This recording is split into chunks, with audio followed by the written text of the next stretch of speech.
বিসমিল্লাহির রহমানির রহিম। আসসালামু আলাইকুম। হ্যালো স্টুডেন্ট, আমি মারিয়াম আক্তার মুক্তা, শিক্ষিকা, Ahmed Bawany academy school and college. Student, আমাদের এখন খুব কঠিন সময় যাচ্ছে করোনা ভাইরাসের জন্য। আমাদের স্কুল কলেজ সব বন্ধ। প্যান্ডেমিক সিচুয়েশনে আমরা ঘরে গৃহবন্দী হয়ে আছি। তো এই সময়ে তোমাদের বাসায় বসে থাকলে তো হবে না, পড়ালেখা চালিয়ে যেতে হবে। তো তোমাদের পড়াশোনার জন্য আমি যেহেতু হিসাব বিজ্ঞানের শিক্ষক, তাই তোমাদের জন্য খুব সহজ করে হিসাব বিজ্ঞানের লেকচারগুলো রেডি করেছি। তো চলো আজকে আমরা শুরু করি আমাদের প্রথম অধ্যায় হিসাব বিজ্ঞানের। Let's go.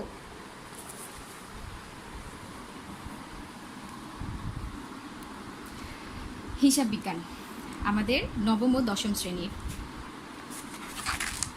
আমাদের প্রথম অধ্যায় হিসাব বিজ্ঞানের পরিচিতি। আজকে আমরা এখানে কি কি শিখব? আজকে আমরা শিখব হিসাব বিজ্ঞান কি, হিসাব বিজ্ঞানের উৎপত্তি ও ক্রমবিকাশ, হিসাব বিজ্ঞানের উদ্দেশ্য ও প্রয়োজনীয়তা, হিসাব তথ্যের ব্যবহারকারী।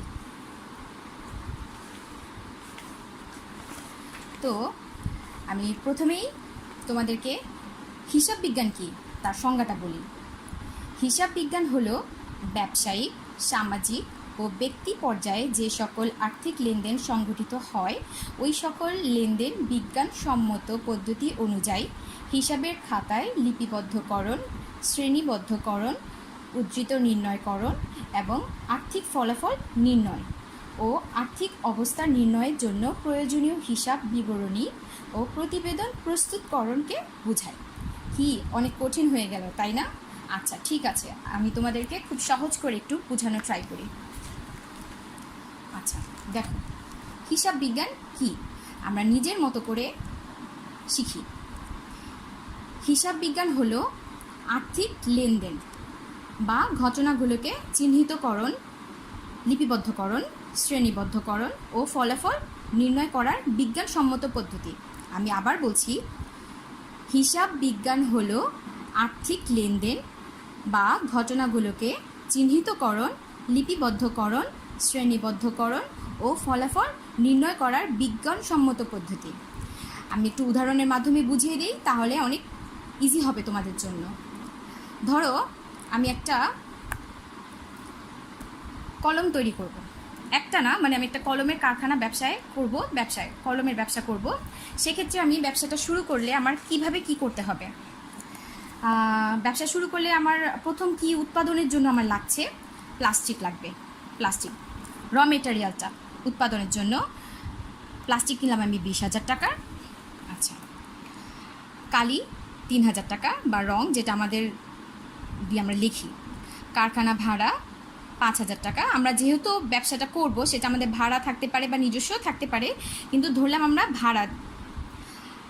আমি তো ব্যবসা যখন শুরু করব একা একা ব্যবসাটা করতে পারবো না, আমার নিশ্চয়ই আমাকে হেল্প করার জন্য আমার হেল্পিং মানুষ লাগবে। তো তাদেরকে আমরা কর্মচারী বা কর্মকর্তা হিসেবে বলি। তো তাদেরকে আমার মাস শেষে বেতন দিতে হবে। তাদের বেতন ধরলাম 2,000 টাকা। এখন এইগুলো সবগুলো হচ্ছে কি আমাদের ব্যবসার জন্য ব্যয়। এগুলো সব হচ্ছে আমার ব্যবসার জন্য ব্যয়। তো এইটা সম্পূর্ণ আমরা যোগ করার পর আমাদের যোগফল আসছে 30,000 টাকা। আমাদের যোগফল আসছে 30,000 টাকা। এখন আমরা যেহেতু ব্যবসা করতে আসছি, ব্যবসা তো আমরা মুনাফা অর্জনের জন্য করছি, তাই না? আমরা মুনাফা অর্জনের জন্য এখন আমরা ব্যবসা করলাম, ব্যবসা মানে পণ্যটা আমাদের হলো 30,000 টাকা। আমরা 30,000 টাকায় যদি বিক্রি করি তাহলে তো আর হইল না ব্যবসা। তো আমাদের ব্যবসার কিছুটা লাভ তো আমাদের লাগবে, যার কারণে আমাদের ব্যবসা। তো সেই ব্যবসার উপর 30,000 উপর আমি সম্ভাব্য মুনাফা ধরছি, মানে মনে করছি 5,000 টাকা আসবে মুনাফা, মানে লাভ আসবে 5,000 টাকা। তো এইটা ধরার পরে আমাদের টোটাল যেই অ্যামাউন্টটা আসছে সেটা হচ্ছে আমাদের বিক্রয় মূল্য। আচ্ছা, এত কিছু যে করলাম সেটা আমি এখন তোমাদের এই সংজ্ঞা দিয়ে বুঝিয়ে দিচ্ছি। কি বলছি আমরা? হিসাব বিজ্ঞান হলো আর্থিক লেনদেন বা ঘটনাগুলোকে, আর্থিক লেনদেন অর্থের অঙ্কে যে লেনদেনগুলো হবে, যে ঘটনাগুলো হবে অর্থের অঙ্কে, সেগুলো চিহ্নিতকরণ। যেমন আমাদের কোন কোন খাতে আমাদের এই ব্যয়গুলো হচ্ছে সেগুলো চিহ্নিত করব। যেমন এই যে প্লাস্টিক, কালি, কারখানা, কর্মচারী বেতন, এইগুলো। লিপিবদ্ধকরণ, এই যে লিখলাম, এগুলা। তারপরে শ্রেণীবদ্ধকরণটা কি দেখো, এগুলা প্রথমে আমরা লেখার পরে আমাদের এইটা টোটালটা কি বের হয়েছে, আমাদের টোটালটা ব্যয় বের হয়েছে, আর সম্ভাব্য মুনাফাটা হয়েছে আমাদের আয়। এটাই হচ্ছে আমাদের শ্রেণীবদ্ধকরণ করে করা। আর এই যে বিক্রয় মূল্যটা বের হলো, এই বিক্রয় মূল্যটা হচ্ছে আমাদের ফলাফল, যে আমাদের ফলাফলটা কি আসতে যাচ্ছে। এখন বোঝা গেছে? আমি আবার বলছি, তাহলে হিসাব বিজ্ঞান হলো আর্থিক লেনদেন বা ঘটনাগুলোকে চিহ্নিতকরণ, লিপিবদ্ধকরণ, শ্রেণীবদ্ধকরণ ও ফলাফল নির্ণয় করার বিজ্ঞানসম্মত পদ্ধতি। আশা করি তোমরা বুঝতে পেরেছো। এখন আমরা আমাদের নেক্সট টপিকে যাই। আমাদের নেক্সট টপিক হচ্ছে হিসাব বিজ্ঞানের উৎপত্তি ও ক্রমবিকাশ। হিসাব বিজ্ঞানের উৎপত্তি ও ক্রমবিকাশ। হিসাব বিজ্ঞানের আসলে উৎপত্তিটা কিভাবে হয়েছে, বা হিসাব বিজ্ঞানের জনককে। হিসাব বিজ্ঞানের জনক আমরা জানি লুকা প্যাসিওলি। লুকা প্যাসিওলি তিনি একজন ধর্মযাজক, ইটালির ধর্মযাজক গণিতবিদ। লুকা প্যাসিওলি তিনি হচ্ছে ইটালির ধর্মযাজক। 1494 সুম্মা দি অ্যারিথমেটিকা জিওমেট্রিকা প্রপোর্শনালিটা। তিনি একটি বই লিখেন 1494 সালে। বইটির নাম হচ্ছে সুম্মা দি অ্যারিথমেটিকা জিওমেট্রিয়া প্রপোর্শনালিটা। এই বইটাতে তিনি হিসাব রক্ষণের মূল নীতি দুতরফা দাখিলা পদ্ধতি বা ডাবল এন্ট্রি ব্যাখ্যা করেন। আমরা যখন আমাদের তৃতীয় অধ্যায় দুতরফা দাখিলা পদ্ধতি করব, তখন আমরা এটা সম্পূর্ণ আলোচনা করব। ঠিক আছে? এখন আমি আবার এটা রিপিট করছি। হিসাব বিজ্ঞানের জনক হচ্ছে লুকা প্যাসিওলি। 1494 সালে উনি একটি গ্রন্থ লিখেন। গ্রন্থটির নাম হচ্ছে সুম্মা দি অ্যারিথমেটিকা জিওমেট্রিয়া প্রপোর্শনালিটা। আর তার মূল নীতি হচ্ছে বইটির দুতরফা দাখিলা পদ্ধতি। আমাদের এরপরে আসছে হিসাব বিজ্ঞানের উদ্দেশ্য ও প্রয়োজনীয়তা। হিসাব বিজ্ঞানের উদ্দেশ্য ও প্রয়োজনীয়তা। আর্থিক ফলাফল, প্রথম উদ্দেশ্য যেটা আমাদের অন্যতম, আর্থিক ফলাফল ও আর্থিক অবস্থা নিরূপণ বা নির্ণয় করা। আর্থিক ফলাফল কিভাবে করব? আমরা যখন হিসাবটা লিখব, শ্রেণীবদ্ধকরণ করে সুন্দর করে যখন লিখব, তখন আমাদের আর্থিক যে অবস্থাটা ব্যবসায় আমরা একটা মাস শেষে এই হিসাবটা করি। যখন মাস শেষে আমরা ওই হিসাবটার ডেট টানবো, তখন আমরা আমাদের অবস্থাটা, যে আমাদের এখন কতটুকু মূলধন নিয়ে এসেছিল, কতটুকু কোন অবস্থায় আছে, সেটা আমরা জানতে পারবো। কিসের মাধ্যমে? সেই হিসাব বিজ্ঞানের সেই নিয়মের মাধ্যমে। তারপরে আসছে আমাদের লাভ ক্ষতির পরিমাণ নির্ণয় করা। যখন আমরা একটা ব্যবসা শুরু করি, আমাদের ব্যবসাটার অবশ্যই চলার সময় একটা লাভ একটা ক্ষতি হয়। তো সেইটা কিসের মাধ্যমে আমরা বুঝতে পারবো? আমরা একটা ব্যবসা করলাম আর কোনো হিসাব রাখলাম না, বাস করেই গেলাম, সেটা কি হচ্ছে না। তো আমাদের সেই জন্য করতে হবে লাভ ক্ষতির পরিমাণ নির্ণয়। সেটা আমরা কিসের মাধ্যমে করতে পারবো? এই হিসাব বিজ্ঞানের মাধ্যমে। সম্পদ, দায়, মালিকানা সত্ত্ব পরিমাণ নির্ণয়। সম্পদ অ্যাসেট, এ সমান এল প্লাস ই, যেটা আমরা পরবর্তী চ্যাপ্টারে বিস্তর আলোচনা করব। মালিক ব্যবসায় মূলধন হিসেবে অর্থ দিল, সেটা হচ্ছে ব্যবসায়ের জন্য একটা নগদ টাকা। তখন সেই টাকাটা সে বিভিন্ন খাতে দিল, যেমন সে ফার্নিচারের ব্যবসা করতে যাচ্ছে বা আসবাবপত্রের ব্যবসা, সেখানে তার আসবাবপত্র একটা সম্পদ বা মেশিনারিজ, এটা একটা সম্পদ। দেন হচ্ছে দায়। দায়টা কি? দায় হচ্ছে আমরা যখন পণ্য সবচেয়ে আমরা নগদে কিনবো তা না, একটা পর্যায়ে আমরা কি করব, আমরা বাকিতে পণ্য কিনবো। তো বাকিতে পণ্য যখন কিনবো, তখন যার কাছ থেকে কিনবো তার কাছে আমি দায়। আর এই দায় হচ্ছে পাওনাদার, সেই পাওনাদার আর মালিকানা সত্ত্ব। এই আমরা যে ব্যবসাটা করছি, ব্যবসার যে মূলটা, সেই মূলের যেটা অর্থটা আছে, সেটার উপরে মালিকের একটা অধিকার থাকে, সেটা হচ্ছে মালিকানা সত্ত্ব।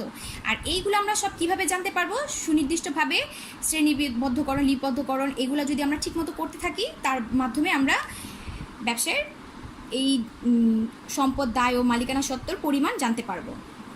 তারপর হচ্ছে ব্যয় নিয়ন্ত্রণ। আমার 4 নাম্বার টপিক হচ্ছে ব্যয় নিয়ন্ত্রণ। ব্যয় নিয়ন্ত্রণটা কি?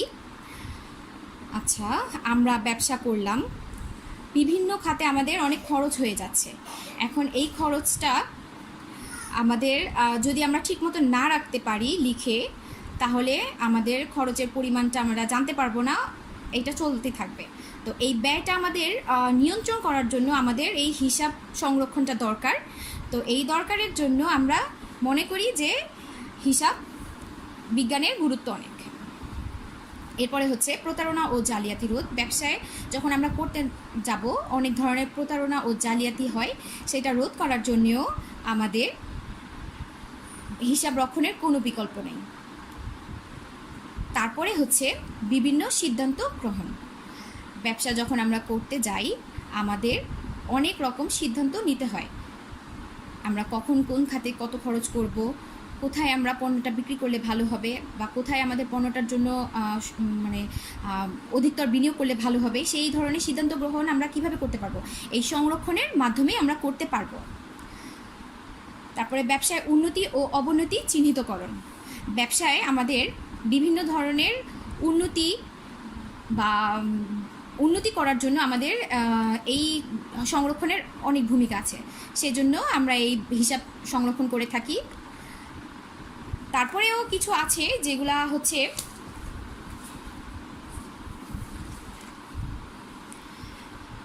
বিভিন্ন সেবামূলক অমুনাফাভোগী প্রতিষ্ঠান, যেমন স্কুল, কলেজ, হাসপাতাল, ক্লাব বিভিন্ন উৎস হতে অর্থের আগমন ও বহির্গমনের পরিমাণ সঠিকভাবে লিপিবদ্ধ করে হিসাব আমরা নির্ণয় করতে পারি। এছাড়াও আছে সরকার বিভিন্ন উৎস হতে কর, শুল্ক, ভ্যাট, রাজস্ব আদায় করে থাকে এগুলোর মাধ্যমে। আর এই সব কাজ কিভাবে করা হয়? এই হিসাব সংরক্ষণেরই মাধ্যমে। তো আমরা বলতে পারি এর গুরুত্ব অনেক বেশি বা এর প্রয়োজনীয়তা অনেক বেশি। আচ্ছা, এরপরে আমরা যে টপিকটা আলোচনা করব সেটা হচ্ছে হিসাব তথ্যের ব্যবহারকারী। হিসাব তথ্যের ব্যবহারকারী। হিসাব তথ্যের ব্যবহারকারীকে আমরা 2 ভাগে ভাগ করতে পারি। হিসাব তথ্যের ব্যবহারকারীকে আমরা 2 ভাগে ব্যবহার করতে পারি। তার আগে বলে নেই হিসাব তথ্যের ব্যবহারকারীটা কি। যিনি এই হিসাবের তথ্যগুলো ব্যবহার করে থাকেন বা যারা ব্যবহার করে থাকেন তাই হচ্ছে হিসাব তথ্যের ব্যবহারকারী, তারাই। আচ্ছা, এটাকে আমরা 2 ভাগে ভাগ করতে পারি। একটা হচ্ছে অভ্যন্তরীণ ব্যবহারকারী আর একটা হচ্ছে বাহ্যিক ব্যবহারকারী। একটা হচ্ছে অভ্যন্তরীণ ব্যবহারকারী আর একটা হচ্ছে বাহ্যিক ব্যবহারকারী। অভ্যন্তরীণ ব্যবহারকারী হচ্ছে যারা প্রতিষ্ঠানের ভালো মন্দ বা ব্যবসা প্রতিষ্ঠানের ভালো মন্দ বিবেচনা করে, তারাই হচ্ছে অভ্যন্তরীণ ব্যবহারকারী। কিংবা মুনাফা অর্জনের উদ্দেশ্যে যারা প্রতিষ্ঠানের সব কাজ করে থাকে তারাই হচ্ছে অভ্যন্তরীণ ব্যবহারকারী। সে কারা? মালিক, ব্যবস্থাপক। মালিক আর ব্যবস্থাপক ব্যবসার অভ্যন্তরীণ ব্যবহারকারী। এরপরে আসছে আমাদের বাহ্যিক ব্যবহারকারী। বাহ্যিক ব্যবহারকারী মানে ব্যবসার অভ্যন্তরের বাইরে যারা আছে, ব্যবসার অভ্যন্তরণের বাইরে যারা আছে তারা, কিন্তু ব্যবসার সাথে সম্পৃক্ত, তারা হচ্ছে বাহ্যিক ব্যবহারকারী। তো 1 নম্বর আমরা যাকে বলতে পারি তিনি হচ্ছে পাওনাদার। তিনি হচ্ছে পাওনাদার। পাওনাদার হচ্ছে যারা আমার কাছে টাকা পায়, যারা আমার কাছে টাকা পায় তিনি হচ্ছে পাওনাদার, মানে আমি যার কাছে দায়বদ্ধ। যেমন ধরো আমি ব্যবসা করতে আসছি, এখন ব্যবসা যখন করতে গেলাম আমি করলাম, এখন মাল কিনতে আমার 20,000 টাকা নিয়ে গেলাম। এখন আমি 20,000 টাকার মাল কিনলাম, কিন্তু এরপর আমি এক্সট্রা কিছু মাল কিনেছি আরও 10,000 টাকার। এখন 20,000 টাকা তো আমার নগদে গিয়েছে, আর আমার হাতে বাকি রইল কত? 10,000 টাকা। সেই 10,000 টাকা পাওনাদার, তাই না? এখন এই পাওনাদার আমাকে তো এভাবেই দিবে না, তাই না? সে আমাকে কেন হঠাৎ করে বাকিতে দিবে? সে আমার ব্যবসায়ের যে তথ্যগুলো আছে সেগুলো যাচাই বাছাই করার মাধ্যমেই হচ্ছে আমাকে সে বাকিতে পণ্যটা দিবে। আমি বুঝাতে পেরেছি? দেন হচ্ছে সরকার। একটা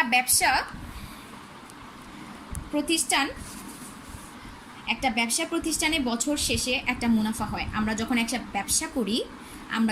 ব্যবসা করি বছর শেষে আমাদের একটা মুনাফা হয়, আর এই মুনাফার ওপর আমাদের সরকার ট্যাক্স নেয় বা ভ্যাট নেয়। তো সে তো আর এইভাবেই আমার ভ্যাটটা ধার্য করে না, তাই না? আমার ব্যবসা পর্যালোচনা করে, আমার হিসাব সংরক্ষণটা দেখে, এরপর হচ্ছে আমার তথ্যগুলো যাচাই বাছাই করে তিনি আমাদের উপর ভ্যাট বসান। তারপর আমাদের ব্যবসার উপর আমরা ভ্যাট দিয়ে থাকি। এরপরে হচ্ছে সরবরাহকারী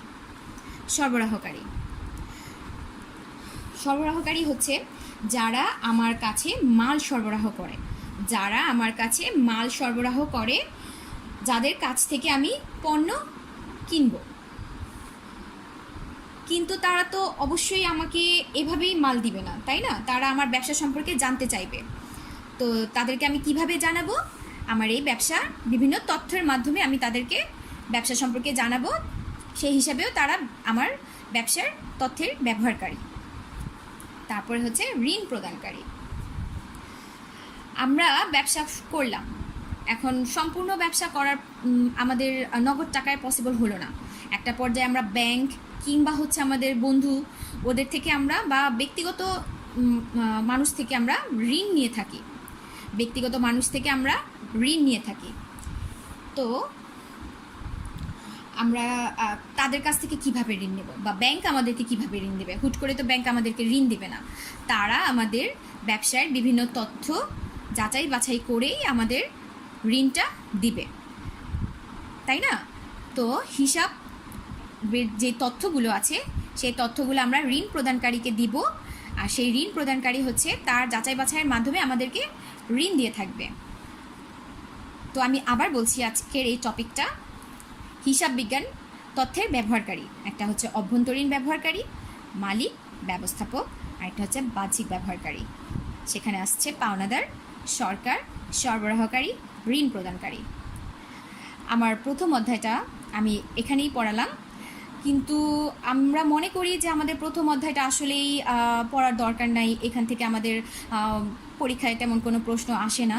তারপরেও আমি বলবো, স্টুডেন্ট তোমরা প্লিজ বাসায় প্রথম অধ্যায়টা পড়ো, তোমাদের জন্য অনেক উপকার হবে। আজকে আমার লেকচার আমি এখানেই শেষ করছি। আল্লাহ হাফেজ, ভালো থাকো, আসসালামু আলাইকুম।